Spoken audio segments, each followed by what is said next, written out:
Hey everyone, and welcome back to the podcast. Today, I want to talk about a simple little object lantern. A lantern is basically a portable light. Traditionally, it had a small flame inside, protected by glass or metal. Before electricity became a normal part of everyday life, people used lanterns to light their homes, streets, and parks at night. But honestly, I think a lantern is more than just a source of light. Imagine walking through a dark forest at night. You can't see everything.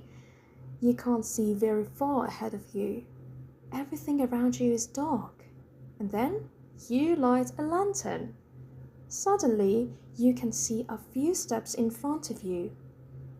Not the entire forest, not the whole path, just enough to keep moving. And I think that's what makes lanterns so beautiful. They don't get rid of all the darkness. They don't show you exactly where the road ends. They simply give you enough light for the next few steps. And sometimes that's all we really need.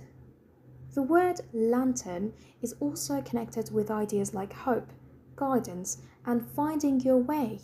In stories and poems, a lantern can represent something that helps someone move through a difficult or uncertain time. There's also a useful expression in English, to light the way. If something lights the way, it helps you find your direction. For example, her advice helped me light the way during a difficult time. Of course, a lantern can also be something much more ordinary. You might see paper lanterns at festivals or celebrations.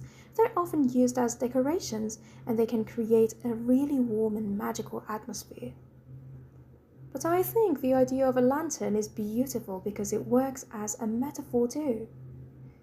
Sometimes the light in our lives isn't a huge or dramatic thing. Sometimes it's a person. Sometimes it's an idea. Sometimes it's a memory. And sometimes it's simply a small reason to keep going. A lantern doesn't promise that there will be never darkness. It just gives you a little light, enough to take the next step. And maybe sometimes that's enough. Thanks for listening, and I'll see you in the next episode.